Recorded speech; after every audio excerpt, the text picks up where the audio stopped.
Hello students, welcome to triple A bright academy. Students, अपनी modern history series को continue करते हुए आज वॉइस रॉयस को कवर करेंगे। ओके, तो पिछले लेक्चर में हमने कवर किया था गवर्नर जनरल ऑफ इंडिया को, तो उसी सीरीज को आगे हम कंटिन्यू रखेंगे। आगे बढ़ने से पहले पिछले लेक्चर के बेस पर कुछ क्वेश्चंस हैं, वो हम देख लेते हैं। आप कमेंट सेक्शन में उनका रिप्लाई करने की कोशिश कीजिएगा, और अगर आप हमसे जुड़े रहना चाहते हैं, do subscribe our channel and press the bell icon. Okay, चलिए जी स्टार्ट करते हैं। पहला क्वेश्चन है हमारे पास, Who among the following Governor General is known as Maker of Modern India? इनमें से किस गवर्नर जनरल को मेकर ऑफ मॉडर्न इंडिया के रूप में जाना जाता है कुछ हिस्टोरियंस के द्वारा? ऑप्शंस आपके सामने हैं।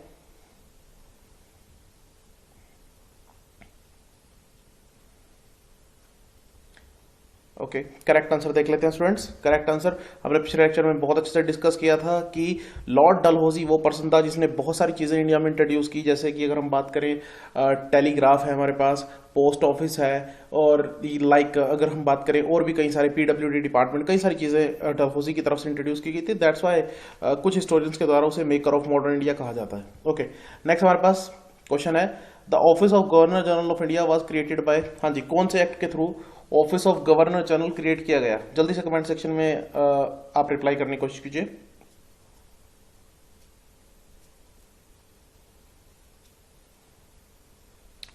ओके, करेक्ट आंसर देख लेते हैं। याद कीजिए, चार्टर एक्ट ऑफ 1833। जी हाँ, चार्टर एक्ट ऑफ 1833 के थ्रू हमारे पास गवर्नर जनरल ऑफ इंडिया का ऑफिस क्रिएट किया गया था।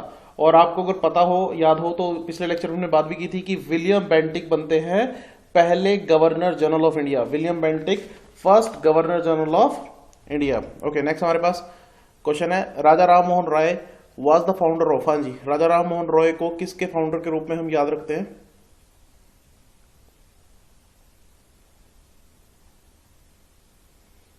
ओके, करेक्ट आंसर देख लेते हैं। करेक्ट आंसर है हमारे पास ब्रह्मो समाज। जी हाँ, राजा राम मोहन रॉय, आप याद कीजिए, मैंने इनके बारे में भी आपको बताया था कि ये वो पर्सन है जो हमारे पास सती प्रथा का अबॉलिश कराने के लिए हमारे पास सामने आते हैं। सती प्रथा को इंडिया से खत्म करा देते हैं, अबॉलिश करा देते हैं, और इन्होंने हमारे पास स्थापना की थी ब्रह्मो समाज की।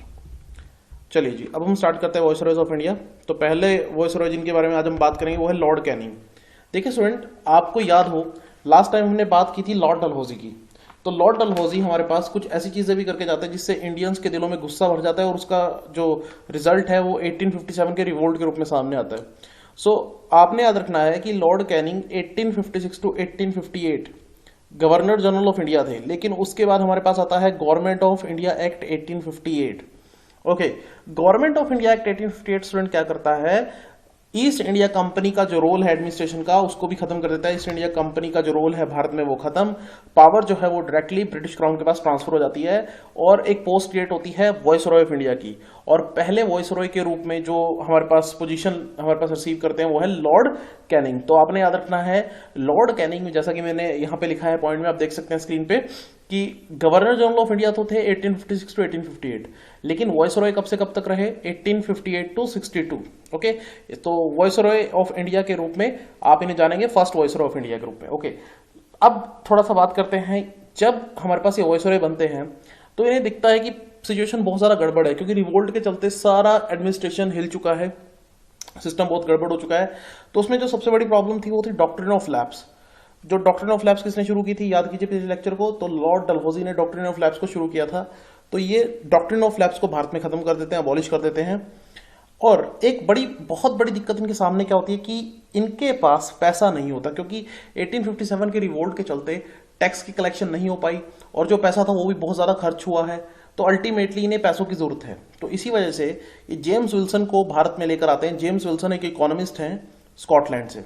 तो जेम्स विल्सन को भारत में लेकर आते हैं, और भारत में जेम्स विल्सन क्या बोलते हैं कि आप इनकम जनरेट करने के लिए एक नया टैक्स इंट्रोड्यूस करो, and that is known to be income tax. तो बहुत इंपॉर्टेंट क्वेश्चन, भारत में पहली बार इनकम टैक्स इंट्रोड्यूस करने की जो सलाह थी, राय थी, वो किसने दी थी?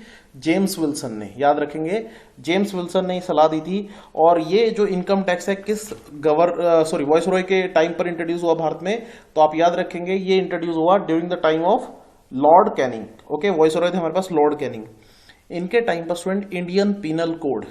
ओके, इंडियन पीनल कोड क्या होता है स्टूडेंट? जिसमें धाराएं हैं, अगर हम बात करें कोड है किस चीज के रिगार्डिंग, अगर कोई पर्सन कोई क्राइम करता है तो उसको क्या सजा मिलेगी, तो इंडियन पीनल कोड और कोड ऑफ क्रिमिनल प्रोसीजर, ये हमारे पास एक तरह से कोडेड फॉर्म में दिखाई देते हैं इन द ईयर 1859, और ये भी हमारे पास किसके टाइम पीरियड में होता है? During the time period of Lord Canning. जी हाँ, आप देख सकते हैं कि आप लॉ एंड ऑर्डर में यहाँ पर आपको कई सारी चीजें देखने को मिल रही हैं, चीजों को और ज्यादा सही तरीके से मेंटेन करने की कोशिश की जा रही है।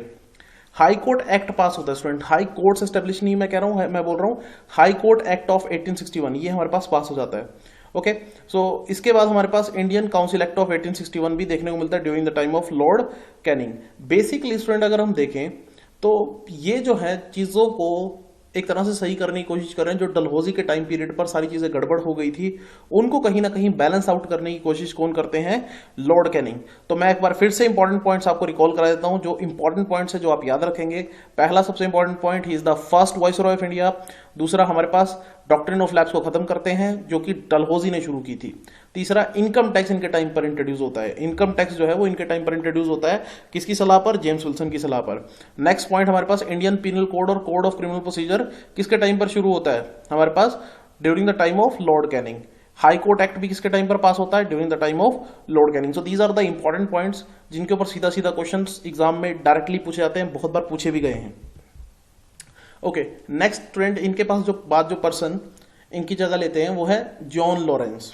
ओके, जॉन लॉरेंस की बात करें तो आपको स्टूडेंट पता होगा कि टेलीग्राफ के बारे में मैंने बात की थी कि टेलीग्राफ लाइन जो है वो सबसे पहले डलहौजी के टाइम पर इंट्रोड्यूस की गई, और पहली टेलीग्राफ लाइन कलकत्ता से आगरा के बीच में बिछाई गई थी। ये भी याद रखेंगे, पहली टेलीग्राफ लाइन कहां से कहां तक बिछाई गई थी? Between Calcutta to Agra.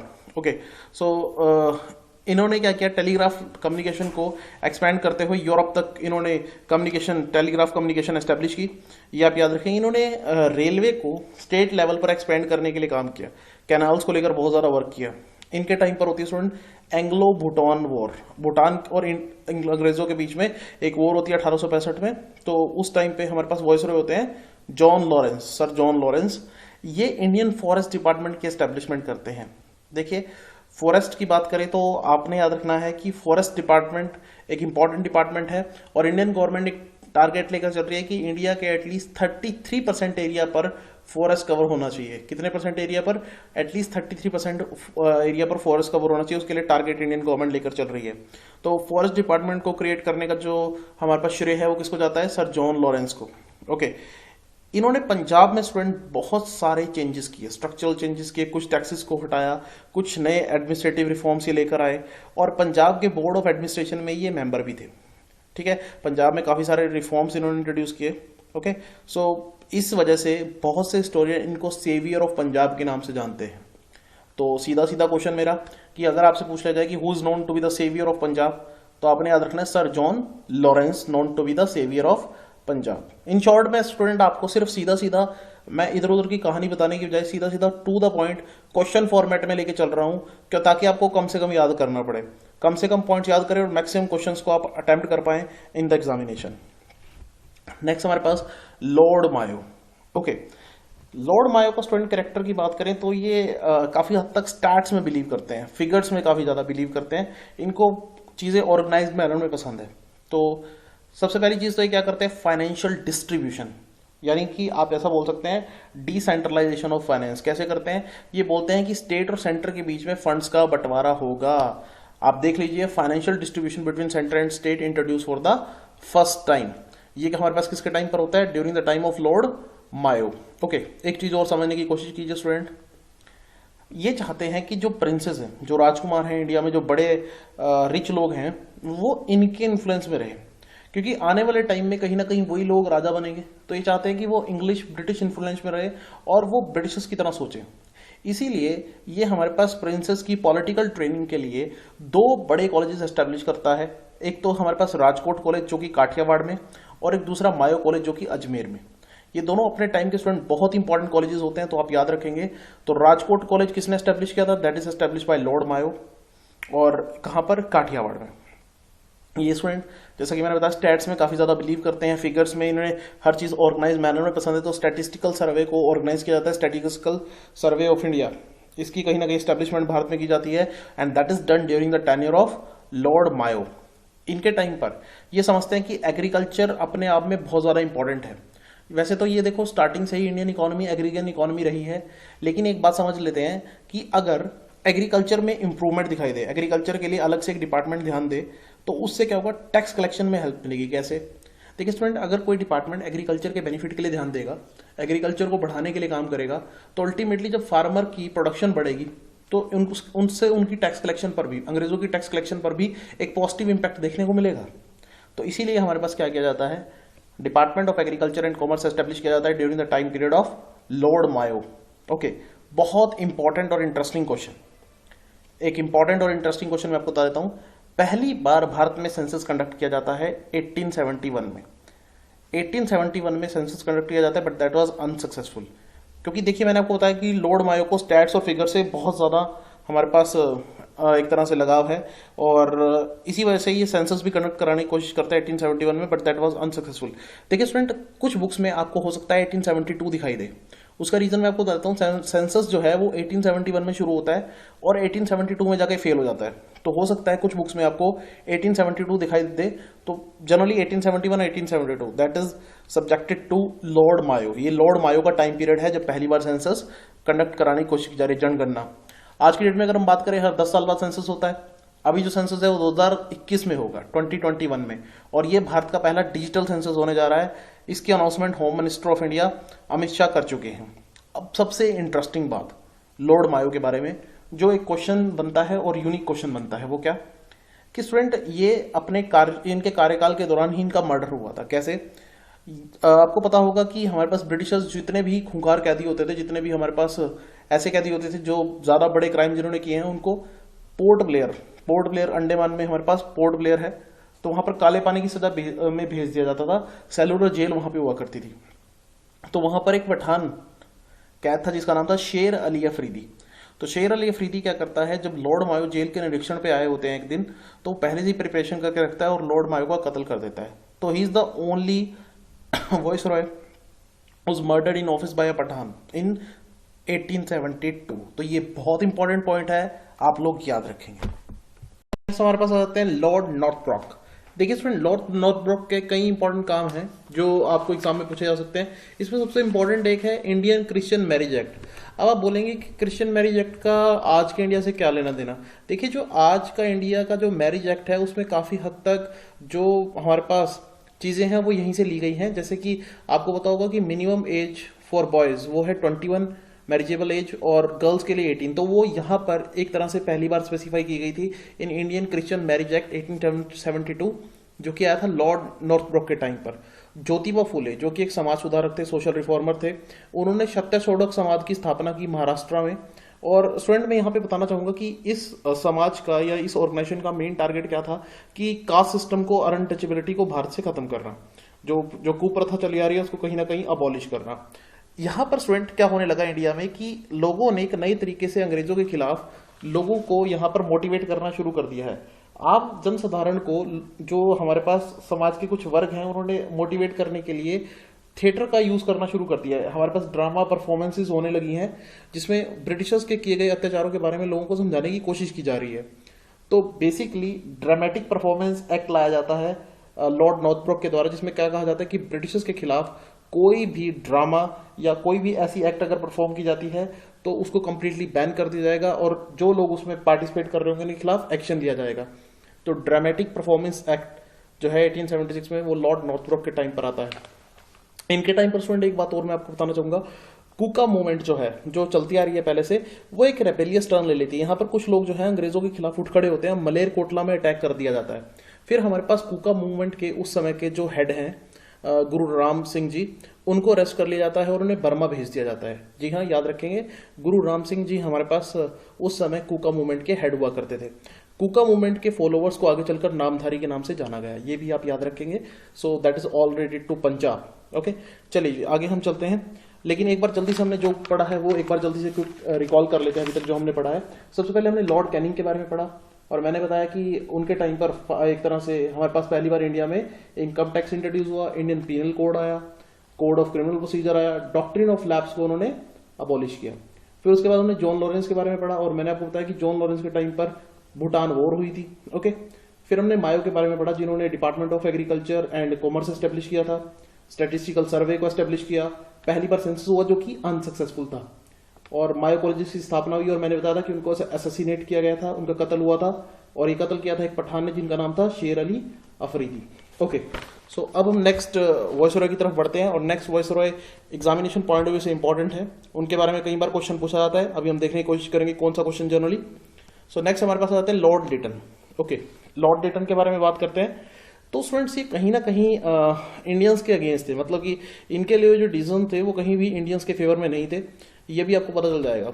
यहाँ पर एक एक्ट पास होता है स्टूडेंट जिसका नाम है रॉयल टाइटल एक्ट 1876, और जिसमें क्या कहा जाता है कि जो इंग्लैंड की क्वीन है क्वीन विक्टोरिया, उसको एम्प्रेस ऑफ इंडिया का एक टाइटल दिया जाएगा, यानी क्वीन ऑफ इंग्लैंड को एक टाइटल दिया गया एम्प्रेस ऑफ इंडिया। ये बहुत इंपॉर्टेंट है, लिटन के टाइम पीरियड पे ये हुआ। इसके अलावा स्टूडेंट हमारे पास नेक्स्ट चीज कि जो टैक्स था, जो ब्रिटिश गुड्स के ऊपर टैक्स लिया जाता था, मैन्युफैक्चर्ड गुड्स जो इंडिया में बिकती थी उनके ऊपर से टैक्स ये ऑलमोस्ट खत्म कर देता है। यानी ड्रेन ऑफ वेल्थ, जो भारत से पैसा इंग्लैंड की तरफ जा रहा था, ड्रेन ऑफ वेल्थ और तेजी से स्टार्ट हो जाता है, और ज्यादा भारतीयों को नुकसान उठाना पड़ता है। ये दिल्ली दरबार ऑर्गेनाइज करता है 1877 में, फर्स्ट दिल्ली दरबार, ये आप याद रखेंगे। पहला दिल्ली दरबार किसने ऑर्गेनाइज कराया था? लॉर्ड लिटन ने 1877 में। और यहां पर क्वीन को स्टूडेंट एक टाइटल दिया जाता है, एक टाइटल दिया जाता है, टाइटल है केसर ए हिंद। जी हाँ, याद रखेंगे, टाइटल दिया जाता है केसर ए हिंद। तो यानी कि क्वीन को दो टाइटल्स मिले हैं, एम्प्रेस ऑफ इंडिया और केसर ए हिंद, और दोनों हमारे पास किसके टाइम पीरियड पे? लॉर्ड लिटन के टाइम पीरियड पे। स्टूडेंट इसके टाइम पर एक एक्ट आता है आर्म्स एक्ट 1878। इसमें क्या कहा जाता है कि अगर किसी भी भारतीय को अगर हथियार रखना है तो उसे एक लाइसेंस लेना पड़ेगा। तो आपने ये भी याद रखना, देखिए आप समझने की कोशिश कीजिए, इसके जितने भी डिसीजंस हैं वो कहीं ना कहीं इंडियन सोसाइटी के फेवर में नहीं आपको दिखाई देंगे। और इसी कड़ी में सबसे इंपॉर्टेंट चीज जो आ जाती है, जिसके ऊपर रिपीटेडली क्वेश्चन आता है, that is vernacular press act. अब ये वर्नाकुलर प्रेस एक्ट क्या था, ये समझने की कोशिश कीजिएगा। वर्नाकुलर प्रेस एक्ट की स्टूडेंट जब मैं बात करता हूं, इसको हम गिगिंग एक्ट के नाम से भी जानते हैं। गिगिंग एक्ट का मतलब, गिगिंग का मतलब होता है किसी का गला दबाना। यहां पर क्या कहा गया कि नो इंडियन लैंग्वेज न्यूज़पेपर, कोई भी भारतीय लैंग्वेज का न्यूज़पेपर अंग्रेजों के खिलाफ कुछ भी गलत नहीं छाप सकता, उनके खिलाफ कुछ भी नहीं प्रिंट कर सकता। ये था वर्नाकुलर प्रेस एक्ट। आप सोच के देखिए, पूरी प्रेस की आजादी पर एक तरह से लॉर्ड लिटन ने पाबंदी लगा दी। अगर प्रेस कुछ कहने के लिए स्वतंत्र ना हो, और उस समय स्टूडेंट आप समझ सकते हैं कि टेलीविजन नहीं है हमारे पास, डिजिटल मीडिया अवेलेबल नहीं है, तो प्रेस ही सब कुछ है। तो इसने क्या किया है कि प्रेस के ऊपर ही प्रतिबंध लगा दिए हैं और प्रेस का गला एक तरह से दबा दिया। That is known to be vernacular press act, और जो कि हमारे पास किसके टाइम पे पास हुआ था? लॉर्ड लिटन के टाइम पर। ये सिविल सर्विसेज में इंडियंस की एंट्री और ज्यादा मुश्किल बना देता है, और ये क्या बोलता है कि maximum age to take up the civil service exam, जो पहले 21 साल थी, उसको रिड्यूस करके 19 ईयर्स कर देता है। तो आप देखिए, जिसके डिसीजन है वो कहीं भी इंडियंस के फेवर में नहीं है। जितने भी डिसीजन ये ले रहा है, कहीं ना कहीं उससे इंडियंस को नुकसान ज्यादातर आपको दिखाई दे रहा होगा। सो इसके टाइम पर इंडियंस की हालत और ज्यादा खराब हो जाती है, जिसके लिए ये बोलता है कि सूखा और जो प्राकृतिक आपदाएं हैं वो जिम्मेदार हैं। लेकिन बहुत से इकोनॉमिस्ट ने इनके एक्सेसिव टैक्स को उसके लिए, और इनकी जो पॉलिसीज थी उसको, लॉर्ड लिटन की पॉलिसी को उसके लिए जिम्मेदार ठहराया। तो इंडियन की जो हालत थी वो लिटन के टाइम पर और ज्यादा खराब हो गई। और याद रखेंगे सबसे इंपॉर्टेंट पॉइंट, हमारे पास क्वीन को, जो उस समय की क्वीन है क्वीन विक्टोरिया, इंग्लैंड की क्वीन, उसको दो टाइटल दिए गए, empress of India and Kesar A Hind. Okay, next हमारे पास लॉर्ड रिपन की बात अगर हम करें स्टूडेंट, लॉर्ड रिपन। सो ये कहीं ना कहीं स्टूडेंट थोड़ा सा जो हमारे पास लिटन के, अगर हम बात करें डिसीजंस के, थोड़ा उलट दिशा में आपको जाते हुए दिखाई देंगे। इनके काफी सारे डिसीजन जो हैं वो इंडियंस के फेवर में आपको दिखाई देंगे, और यह भी आपको पता चल जाएगा ऐसा मैं क्यों बोल रहा हूं। इन्होंने क्या किया स्टूडेंट, एक तो वर्नाकुलर प्रेस एक्ट को और आर्म्स एक्ट को जो था वापस ले लिया, इन्होंने रिपील कर दिया। ये एक बहुत इंपॉर्टेंट बात थी, इन्होंने प्रेस को आजादी दी, और इसीलिए इनको कुछ हिस्टोरियंस ने लिबरेटर ऑफ इंडियन प्रेस भी कहा। जी हाँ, याद रखेंगे, लिबरेटर ऑफ इंडियन प्रेस का ताज दिया गया लॉर्ड रिपन को। क्यों? क्योंकि इन्होंने वर्नाकुलर प्रेस एक्ट को खत्म किया था। इन्होंने स्टूडेंट क्या किया, पंचायत, म्युनिसिपल बोर्ड्स एस्टेब्लिश किए। ओके, सो दैट्स वाई इनको फादर ऑफ सेल्फ गवर्नमेंट भी कहा जाता है। जी हाँ, setup local self governments, panchayat, municipal boards, और इसीलिए इन्हें कहा जाता है फादर ऑफ सेल्फ गवर्नमेंट। याद रखेंगे, लॉर्ड रिपन। पहली बार भारत में फैक्ट्री एक्ट 1881 आता है, जिसमें लेबर की कंडीशन, स्पेशली चाइल्ड लेबर की कंडीशन को इंप्रूव करने की बात की जाती है कि बच्चे खतरनाक जगहों पे काम नहीं करेंगे, और जो लेबर की कंडीशन होगी, मतलब कि काम करने की जो कंडीशंस होंगी, वो थोड़ा लेबर के फेवर में होंगी। नेगोशिएबल इंस्ट्रूमेंट एक्ट आता है, ये बहुत इंपॉर्टेंट इंस्ट्रूमेंट। नेगोशिएबल इंस्ट्रूमेंट क्या होता है, जिसको कैश की जगह पे आप यूज कर सकें। जैसे एग्जांपल मैं देके बताता हूं, कैश की जगह पे आप चेक का यूज कर सकते हैं। मान लीजिए आपने मुझे कुछ पेमेंट करनी है, 10,000 रुपीज की, तो आप मुझे 10,000 का चेक काट के दे सकते हैं, तो वो एक कैश के इक्वलेंट है। So that is known to be negotiable instrument. तो नेगोशिएबल इंस्ट्रूमेंट एक्ट जो आता है वो हमारे पास लॉर्ड रिपन के टाइम पे आता है 1881। और उससे भी इंपॉर्टेंट बात, बहुत बार पेपर में क्वेश्चन पूछा गया है कि भारत का पहला सक्सेसफुल सेंसस किसने कंडक्ट कराया था। तो भारत का पहला सक्सेसफुल सेंसस कंडक्ट कराया था लॉर्ड रिपन ने 1881 में। जी हाँ, याद रखेंगे, लॉर्ड रिपन के टाइम पर भारत का पहला सक्सेसफुल सेंसस हुआ 1881 में। ओके, इनके टाइम पर स्टूडेंट एजुकेशन कमीशन एस्टेब्लिश होता है, हंटर एजुकेशन कमीशन, याद रखेंगे 1882 में। हंटर एजुकेशन कमीशन ये इंडियंस की एजुकेशन के लिए थोड़ा और सोचते हैं, और एक कमीशन एस्टेब्लिश किया जाता है Hunter education commission in the year 1882। Okay, दो नई यूनिवर्सिटीज एस्टेब्लिश होती है। पंजाब यूनिवर्सिटी 1884, ये स्टूडेंट आज की डेट में हमारे पास पाकिस्तान में जा चुकी है। ओके, और इलाहाबाद यूनिवर्सिटी 1887। तो अच्छे लेवल पर बड़ी यूनिवर्सिटीज एस्टेब्लिश की गई हैं। लेकिन सबसे ज्यादा पूछे जाने वाला question, last point and the most important point, उस पर हम आ जाते हैं, वो है इल्बर्ट बिल। हमारे पास उस समय स्टूडेंट एक ब्रिटिश ऑफिसर होते हैं, सर सीपी इल्बर्ट। ओके, ये वॉइसरॉय काउंसिल में लॉ मेंबर होते हैं, जैसा कि आपकी स्क्रीन पे आपको दिखाई दे रहा होगा, लिखा भी हुआ है the law member of the viceroy council. एक बिल लेकर आते हैं, सीपी इल्बर्ट बिल। बिल का मतलब प्रस्ताव। अब इस प्रस्ताव में क्या कहा जाता है, समझने की कोशिश कीजिएगा। इस प्रस्ताव में कहा जाता है कि उस समय जो भारतीय जज हैं और जो ब्रिटिश जज हैं, तो भारतीय जज को भी हमारे पास ये पावर दी जाए कि वो अंग्रेजों के मुकदमों को अपनी कोर्ट में चला सके। उस समय ये प्रावधान है कि भारतीय जज की कोर्ट में सिर्फ भारतीयों के मुकदमे चलेंगे, अंग्रेजों के मुकदमे नहीं चलाए जा सकते। तो सीपी इल्बर्ट बिल ये चाहता है, ये प्रावधान चाहता है कि भारतीय जजों को भी इक्वल पावर दे दी जाए। लेकिन ये बिल रिजेक्ट हो जाता है। तो आपके दिमाग में क्वेश्चन आ रहा होगा कि मैं ऐसा बिल आपको क्यों पढ़ा रहा हूं जो रिजेक्ट हो गया। देखिए स्टूडेंट, जब ये बिल रिजेक्ट हो जाता है तो जितने भी भारत के वकील हैं और जितने भी जज हैं, उनको ऐसा लगता है कि हमारी इंसल्ट है, that is just like our insult. और ये कहीं ना कहीं आगे चलकर एक बहुत बड़ा कारण बनता है formation of Indian national Congress. ये जितने भी रूठे हुए वकील हैं सब इकट्ठा होते हैं, और कहीं ना कहीं ये एक फाउंडेशन की तरह काम करता है फॉर द फॉर्मेशन ऑफ एक बहुत बड़ी पार्टी, इंडियन नेशनल कांग्रेस, जो आगे चलकर भारत की आज़ादी के लिए काम करेगी। तो ये बहुत इंपॉर्टेंट बिल है, बहुत बार पेपर में पूछा जाता है कि सीपी इल्बर्ट बिल किसके टाइम पर आया था। तो आपने स्टूडेंट्स याद रखना है कि सीपी इल्बर्ट बिल हमारे पास आया था during the time of Lord Ripon. इनके बारे में स्टूडेंट पंडित मदन मोहन मालवीय ने एक बहुत इंपॉर्टेंट बात कही थी, वो मैं आपको बताना चाहूंगा। पंडित मदन मोहन मालवीय ने इनके बारे में कहा था, Ripon was the greatest and most beloved viceroy whom India has known. Lord Ripon के बारे में क्या कहा गया था पंडित मदन मोहन मालवीय की तरफ, फिर से बता देता हूं मैं। Ripon was the greatest and most beloved viceroy whom India has known. तो सबसे ज्यादा प्यार जो भारत में किसी वॉइसरॉय को अगर मिला है तो वो है लॉर्ड रिपन। मैं फिर से बता देता हूं इन्होंने इंपॉर्टेंट काम क्या क्या किया, एक बार जल्दी से रिकॉल करते हैं। पहली बात तो फैक्ट्री एक्ट आता है, चाइल्ड लेबर और लेबर कंडीशंस इंप्रूव करने के लिए वर्नाकुलर प्रेस एक्ट को वापस ले लिया जाता है, दैट्स वाई इनको लिबरेटर ऑफ इंडियन प्रेस भी कहा जाता है। हंटर कमीशन स्कूल एजुकेशन के लिए अपॉइंटमेंट होती है 1882 में। सीपी इल्बर्ट बिल आता है जो कि फेल हो जाता है। तो these are the important points related to, हाँ जी, लॉर्ड रिपन। ओके, नेक्स्ट हमारे पास लॉर्ड डफरिन। लॉर्ड डफरिन की स्टूडेंट जब मैं बात करता हूं तो याद रखेंगे कि हिज पीरियड जो था, इसका जो पीरियड था उनके टाइम पर थर्ड एंग्लो बर्मीज वॉर होती है, और यहां पर बर्मा को यानी कि म्यांमार को कब्जे में ले लिया जाता है। याद रखेंगे लॉर्ड डफरिन के टाइम पर होती है थर्ड एंग्लो बर्मीज वॉर। इनके टाइम पर सबसे इंपॉर्टेंट बात स्टूडेंट याद रखेंगे कि इंडियन नेशनल कांग्रेस की फॉर्मेशन होती है, आईएनसी की फॉर्मेशन होती है।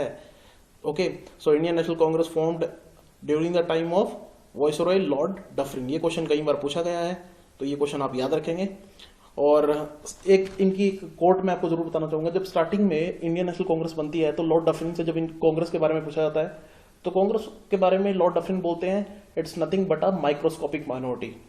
तो ये कांग्रेस को एक माइक्रोस्कोपिक माइनॉरिटी के रूप में बताते हैं। माइक्रोस्कोपिक का मतलब अति सूक्ष्म, माइनॉरिटी का मतलब कम। तो यहाँ पर कुछ मुट्ठी भर अल्पसंख्यक, जिसे हम हिंदी में बोल सकते हैं प्रॉपर, तो ये बोलते हैं कुछ मुट्ठी भर चुनिंदा लोग हैं जो हमारा कुछ नहीं कर सकते। लेकिन इन्हें नहीं पता कि यही इंडियन नेशनल कांग्रेस आगे चलकर इनके लिए बहुत बड़ा सिरदर्द बनेगी। ओके स्टूडेंट्स, अब हम बात करेंगे लॉर्ड लैंसडॉन के बारे में।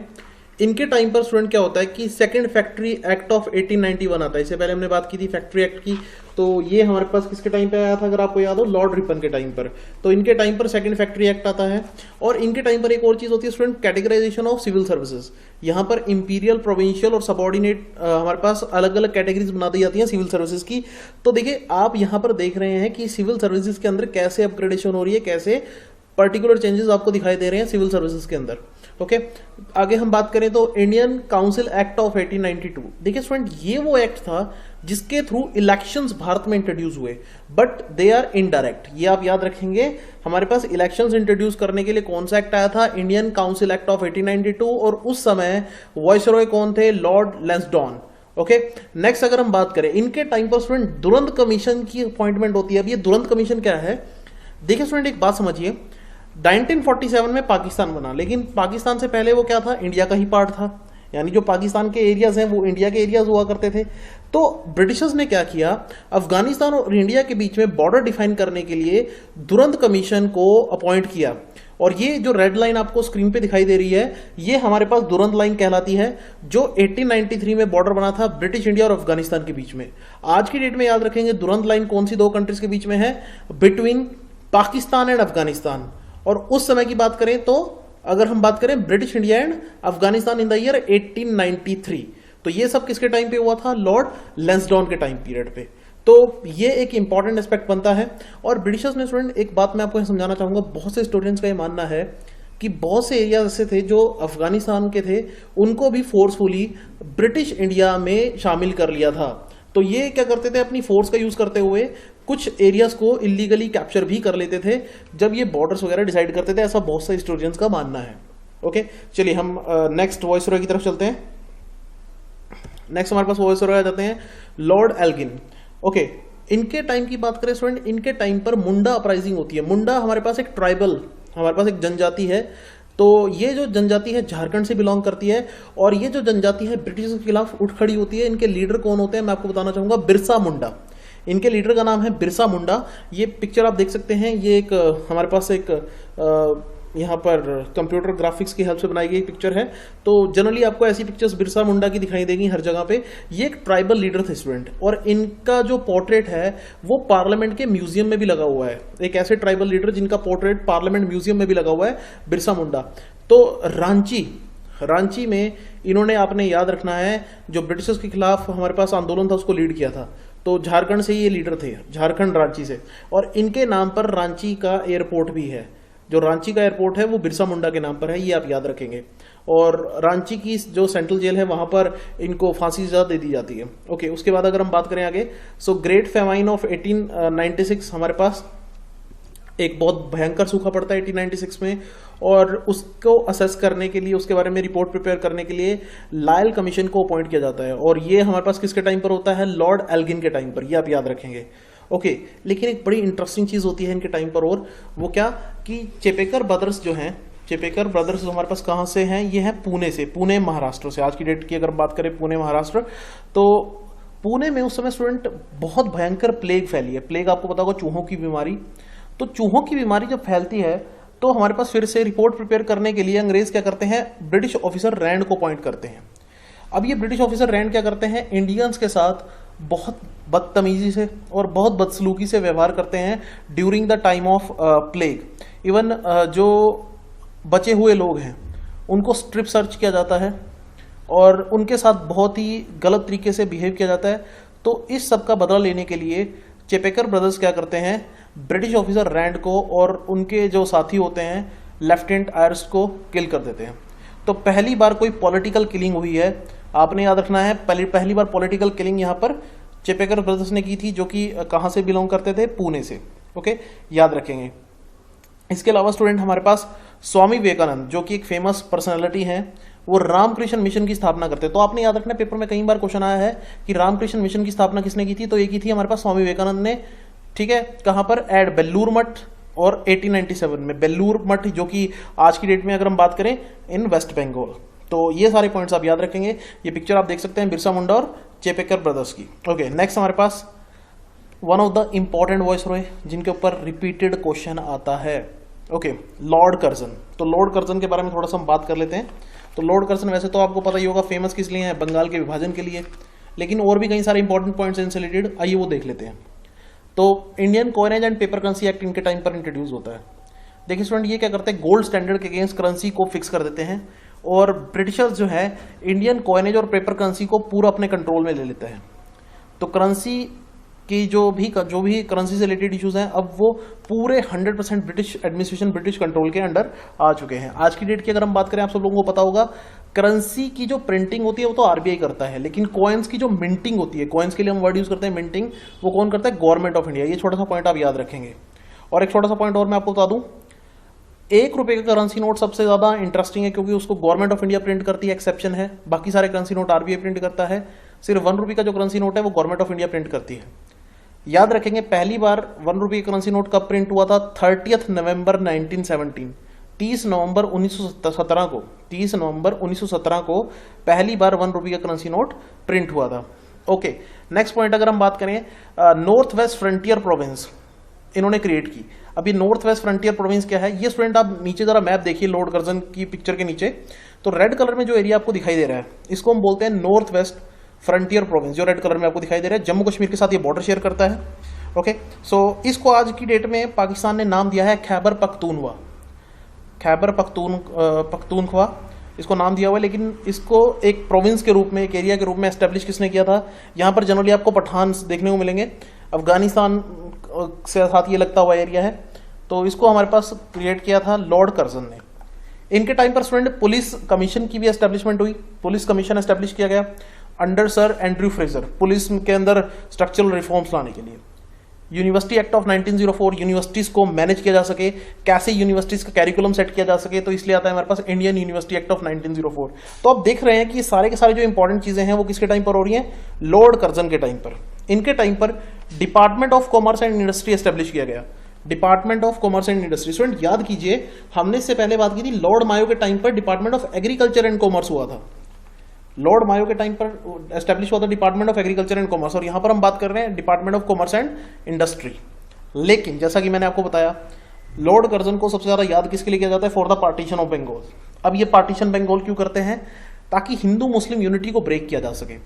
फूट डालो राज करो की नीति, उस पर चलते हुए ये सोचते हैं कि हम हिंदू और मुस्लिम पॉपुलेशन को बंगाल के अंदर अलग कर देते हैं और बंगाल का विभाजन कर देते हैं। आपको याद रखना है स्टूडेंट, ये बंगाल विभाजन की अनाउंसमेंट करते हैं 19 जुलाई 1905 को। जी हाँ, 19 जुलाई 1905 को बंगाल के विभाजन की अनाउंसमेंट करते हैं, और 16 अक्टूबर 1905 को बंगाल का विभाजन होता है।